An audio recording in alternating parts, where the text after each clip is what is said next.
Namaskar, hello and good afternoon. I am Yatin Mota and you are watching Closing Bell on Moneycontrol. Obviously, the markets have been turning quite volatile in the past two trading sessions. Today also we saw the Nifty which ended up lower by nearly 165 points. If you look at the Nifty, it closed below 17,600. Obviously, when we talk about the Sensex, that was down nearly 550 points to close below or around that 59,800 mark. So clearly there has been weakness which has been creeping into the Indian markets on the fears that the US Federal Reserve will hike the interest rates much faster than it was anticipated earlier. Obviously, there has been talk in the market that the US interest rates at peak could hit the 6% mark. So clearly, after the Federal Reserve comments, we have seen some pressure which has come in on the markets. Nifty Bank, obviously, there was this weekly expiry today, so that's index was also under pressure, 320 points down on the Nifty Bank. And if you look at the mid cap indices also, they were down by about 0.5% each. Advance decline ratio, which was slightly better in the morning, around 1:1, deteriorated to 7:12. So for every 7 advances, we had 12 declines which came into the marketplace. So across the board, selling, especially in the mid caps as well as other sectors, led to this fall. Sectorally, if you talk about Nifty metals, that was one index which was in the green. Except for Nifty metals, most of the indices were down about 1 percentage points. In fact, the top losing sectors were Nifty auto, down about 2%, Nifty real estate and Nifty PSU bank.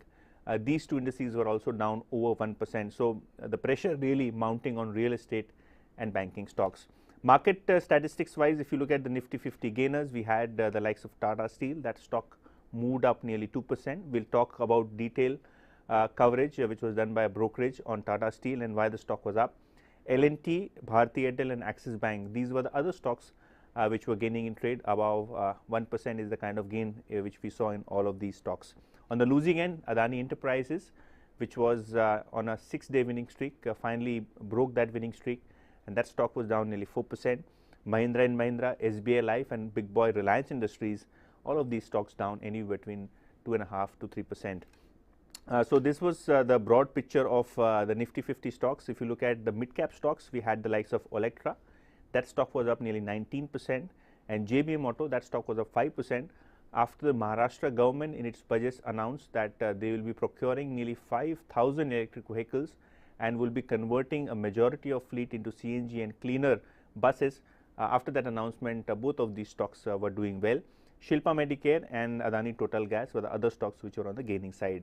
On the flip side, we had sugar stocks which were witnessing some bit of profit taking, Renuka Sugar being the top loser in the sugar pack, down by nearly 4.5%. But yes, let's talk about the stocks which caught our attention today. Starting with Tata Steel, and that stock was up nearly 2% in opening trade. And if you look at the metal basket today, there was a report by Jefferies on metal stocks, especially steel stocks, wherein they see steel stocks performing better in the marketplace. In fact, their target on Tata Steel is 145 rupees per share. So from the current market price, you would see a 35 to 40% return which is expected by Jefferies. And obviously, the key reason being the China factor, wherein in the calendar year 2023, we have the steel prices which have rallied over 14%. So the stability in steel prices and the demand which is expected to improve moving ahead makes Jefferies bullish on metal stocks. Also, they have a buy rating on Hindalco with a target price, if I am not mistaken, around 570 rupees. So the metal pack was in focus and probably gaining in trade because of this big Jefferies report which came in.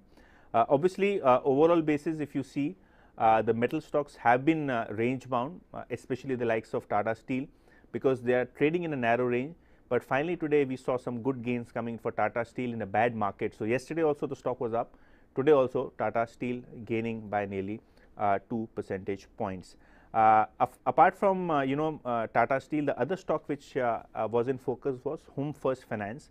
There was a very large block deal in the market hours of about 70 lakh shares in the counter.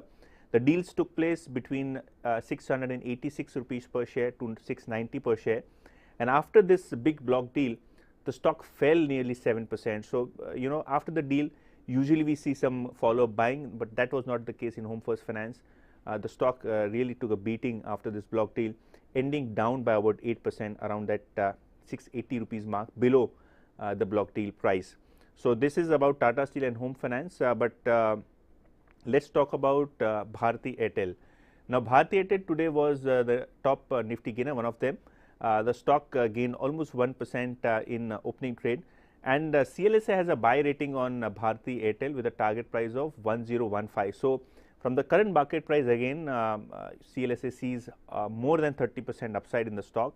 So aggressive target coming in on Bharti Airtel by CLSA, and CLSA believes that the tariff which telecom companies are offering will be increased anytime soon.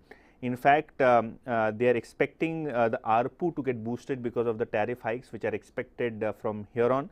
In fact, there is a 57% hike in the entry level plans by Bharti Airtel, and according to CLSA, this will help their ARPUs improve by about 3 percentage points.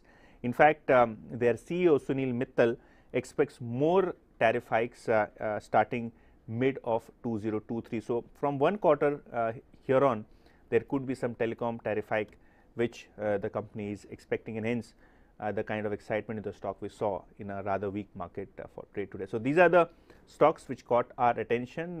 We'll meet tomorrow again at this time, and my colleague Santo will be joining us tomorrow at same time, and do get your queries in our comment section. I will try to address most of them moving ahead. Do always stay tuned into Money Control for all the latest business news updates. Thank you.